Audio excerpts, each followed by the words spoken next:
Les Israélites étaient là en Égypte et leur situation devenait de plus en plus mauvaise et de mauvaise elle devint terrible. Toute la situation était aussi désespérée qu'elle pouvait l'être et fut rendue impossible. Pharaon décida de tuer tous les enfants mâles qui naquirent à ce moment-là. Point n'est besoin de vous rappeler tout le reste de cette histoire. En ce temps-là, est-il dit, naquit Moïse, acte 7, 20. Moïse naquit en ce moment impossible. Et me direz-vous que ce ne fut pas un fait surnaturel qu'il ait été préservé en vie, alors que tous les petits garçons premiers-nés étaient massacrés?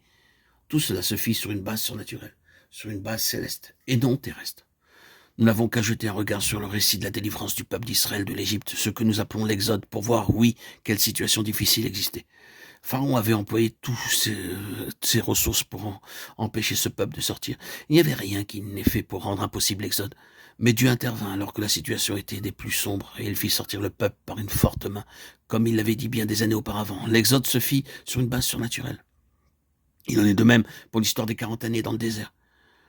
Si nous ne croyons pas que ce fut surnaturel, alors allons, essayons de vivre dans un désert durant 40 années. Comment une nation a-t-elle pu sur terre vivre ici pendant 40 années? La réponse était, ils ne l'ont pas pu sur terre. Ils l'ont pu par la puissance du ciel. De toute manière, c'était une vie céleste, elle n'était pas naturelle. C'était Dieu. Il avait mis cette nation sur une base surnaturelle.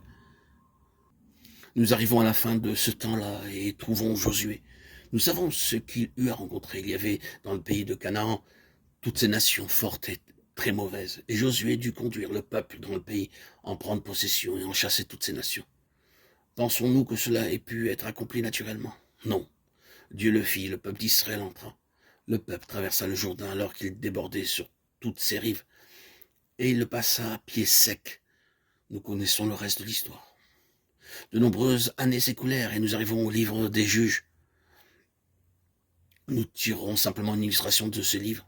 Israël était maintenant environné par d'autres nations très fortes et le moment arriva où les Madianites, qui étaient aussi nombreux que les sauterelles, juges 7-12, se rassemblèrent autour d'Israël. La situation était loin d'être facile. L'Éternel appela Gédéon et lui demanda de marcher contre cette combinaison d'armées et de délivrer Israël de leurs mains. Gédéon dit, il faudrait pour cela une grande armée.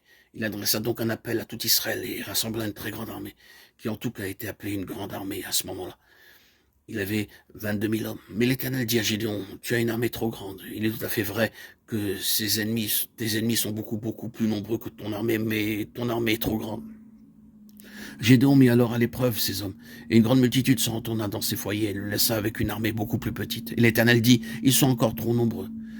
Certainement, il élève Gédéon sur une base céleste. Lorsque Dieu eut terminé cette préparation de Gédéon, il ne lui restait plus que 300 hommes. Et il dit, je vous donnerai la victoire par ces 300 hommes. Juge 7-7. Et Dieu le fit. Remarquons comment Dieu amena Gédéon sur une base céleste, surnaturelle.